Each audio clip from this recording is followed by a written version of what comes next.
बात करते हैं भारत में आजादी की 75वीं वर्षगांठ अमृत महोत्सव की, जहां अब हर घर तिरंगा अभियान और ये 15 अगस्त तक चलेगा। इसके लिए बाकायदा घर घर तिरंगा पहुंचाया भी जाएगा और अभियान को जोर शोर से आगे बढ़ाया भी जाएगा। आजादी का अमृत महोत्सव के अंतर्गत सभी राज्यों में 13 अगस्त से 15 अगस्त के बीच हर घर तिरंगा फहराया जाएगा। इससे पहले आज सभी सांसदों ने तिरंगा बाइक रैली निकाली। उपराष्ट्रपति एम वेंकैया नायडू ने लाल किले से विजय चौक तक हर घर तिरंगा बाइक रैली को हरी झंडी दिखाकर रवाना किया। इस रैली में कई केंद्रीय मंत्रियों ने भी हिस्सा लिया। इस रैली में स्मृति ईरानी अपनी स्कूटी पर तिरंगा लहराती सबसे आगे दिखी, तो अन्य सांसद भी बाइक पर नजर आए।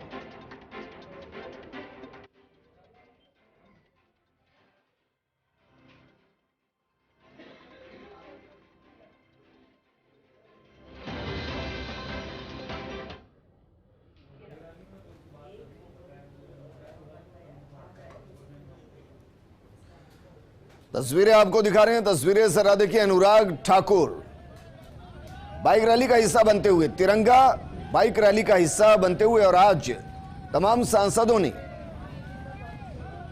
लाल किले से विजय चौक तक तिरंगा यात्रा निकाली। ये 3 तस्वीरें हम आपको दिखा रहे हैं।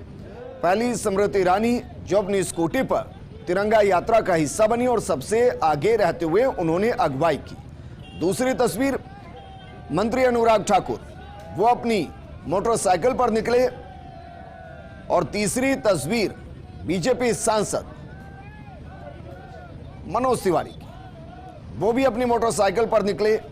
हालांकि इस दौरान जिस तरीके से अनुराग ठाकुर ने हेलमेट पहना हुआ है, जिस तरीके से स्मृति ईरानी ने हेलमेट पहना हुआ है, अगर ये सांसद भी हेलमेट पहन लेते तो एक संदेश अलग जाता।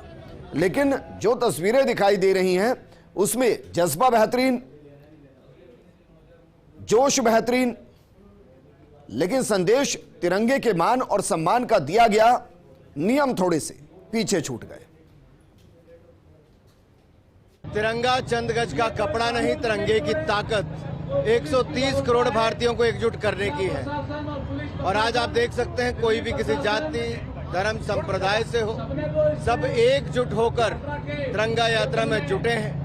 बहुत सारे केंद्रीय मंत्री, सांसद, अलग अलग दलों के नेता वो भी इसमें जुड़े हैं। मैं चाहता था विपक्षी दल भी बड़ी संख्या में जुड़ते, लेकिन वो तिरंगा यात्रा में नहीं जुड़े। लेकिन अपने अपने क्षेत्रों में तिरंगा यात्रा वो अवश्य करें, क्योंकि ये संदेश है आज की पीढ़ी को, आने वाली पीढ़ियों को, कि हम सब भारत को एकजुट रखेंगे, भारत को आगे बढ़ाएंगे, भारत को और मजबूत और ताकतवर बनाएंगे। प्रधानमंत्री जी के आह्वान पर राष्ट्र का हर नागरिक इस बात का उत्सव मना रहा है कि एक तरफ हिंदुस्तान 75 साल आजादी के एक उत्सव के रूप में मना रहा है, दूसरी ओर प्रधानमंत्री जी का आह्वान है कि आगामी 25 साल संकल्पों से भरा हो, कर्तव्य निष्ठा से भरपूर हो और अपेक्षाओं पे हर हिंदुस्तानी के खरा उतरे।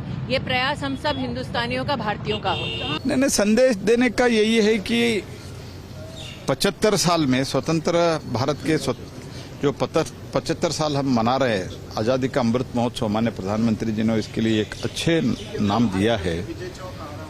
उसके लिए 75 वर्ष के इस संदर्भ में हर घर के ऊपर तिरंगा लहराना, ये हमारा उद्देश्य है। तो इसके लिए एक देशभक्ति जागृत होना, स्वाभिमान जागृत होना, देश के प्रति एक सम्मानजनक भावना सभी देशवासियों के मन में आना चाहिए।